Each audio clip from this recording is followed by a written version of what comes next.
Hi everyone, welcome to Cooking with Al. Today we're going to make my favourite chocolate cake recipe made with olive oil, mild olive oil.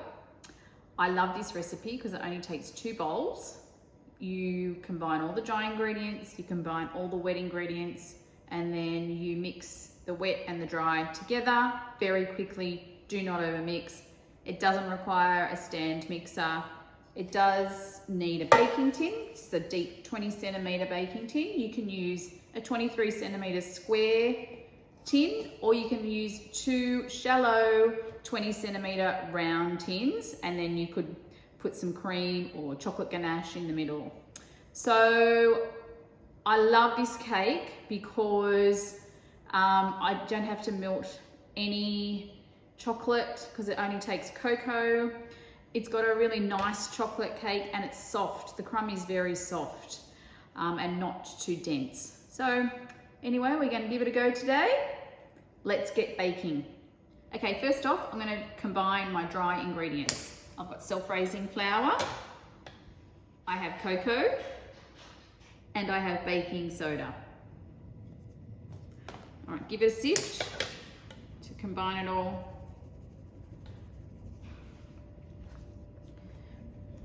There's lumps, just use the spatula to push it through the sieve. Okay, then I'm going to add caster sugar and a pinch of salt. All right, combine that well. Try and get all the lumps out of the sugar. Give it a really good mix before we put together the wet ingredients. Okay, that's done. Set that aside. All right, so next we're going to combine our wet ingredients. In here I have 3 eggs. Give it a light whisk.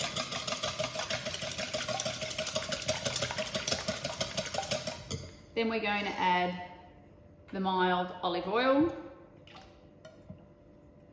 the buttermilk.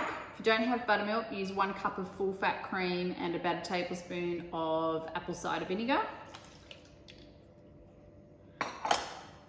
A bit of vanilla, and warm coffee. Now while you add the warm to hot coffee, do it in a continuous stream and continue to whisk as you're doing it. This will mean that the coffee, hot liquid, will not scramble the eggs. Okay, we are simply now going to add the wet ingredients to the dry ingredients. So I'm just going to make a hole in the middle and pour the wet in to the dry.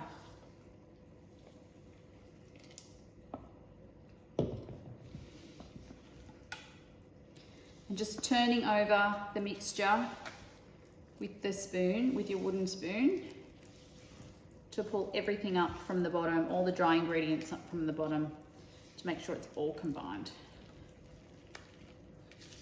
Do not be heavy-handed with this mixture.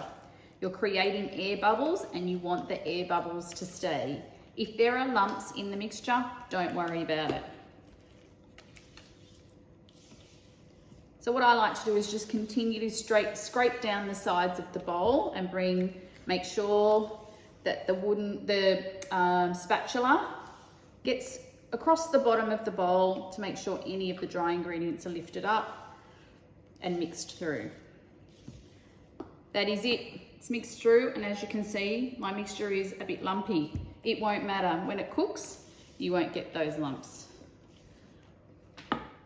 Okay, last step. Pour this into the prepared tin.